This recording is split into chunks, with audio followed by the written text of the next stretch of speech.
Extraordinary memory power of the Sanskrit scholars. How can they memorize vast texts such as Vedas and Upanishads as they are and pass it on to the next generation? Now, latest researchers have unraveled this mystery and named the phenomenon as Sanskrit effect. Here's a Doordarshan News exclusive report on Sanskrit effect. Take a look.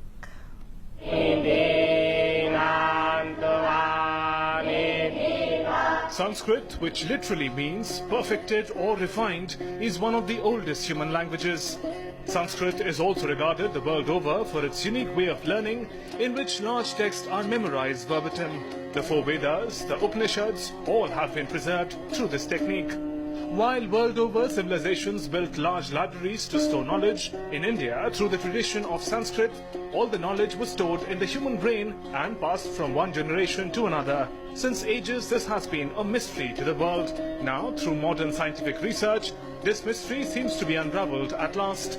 A study on Sanskrit effect, which has been reported in the journal Scientific American, has claimed that memorizing Vedic mantras enhances the brain regions associated with cognitive functions such as memory.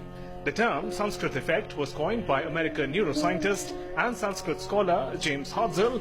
Hartzell studied Sanskrit at Harvard and Columbia Universities and cognitive neuroscience at the University of Trento. He discovered that memorizing Vedic mantras increases the size of the brain regions associated with cognitive processes. Hartzell's report was tested when he and his colleagues from the University of Trento in Italy collaborated with Dr. Nandini Chatterjee Singh of the National Brain Research Centre at Manesar in Haryana.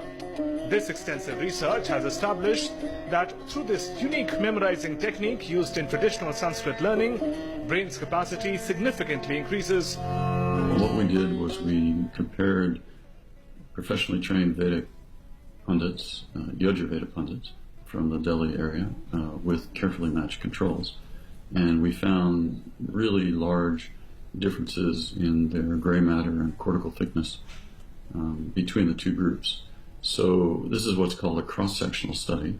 And cross-sectional studies show you that the phenomenon that you're interested in, so in this case we're looking, is there some relationship of the brain plasticity or the changes in gray matter that might occur from this practice?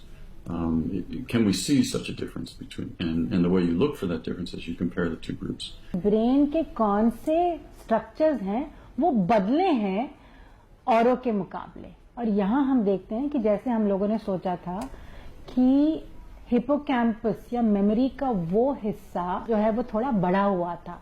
Group of highly specialized memorizers and reciters of Vedic Sanskrit and of associated texts. Is there structural plasticity in their brains that's probably related to that practice? And we showed that for sure. We showed very dramatic differences in brain structure. Now we have a scientific evidence to prove why Sanskrit is called the perfect or refined language. Sunil Joshi's report, DD News.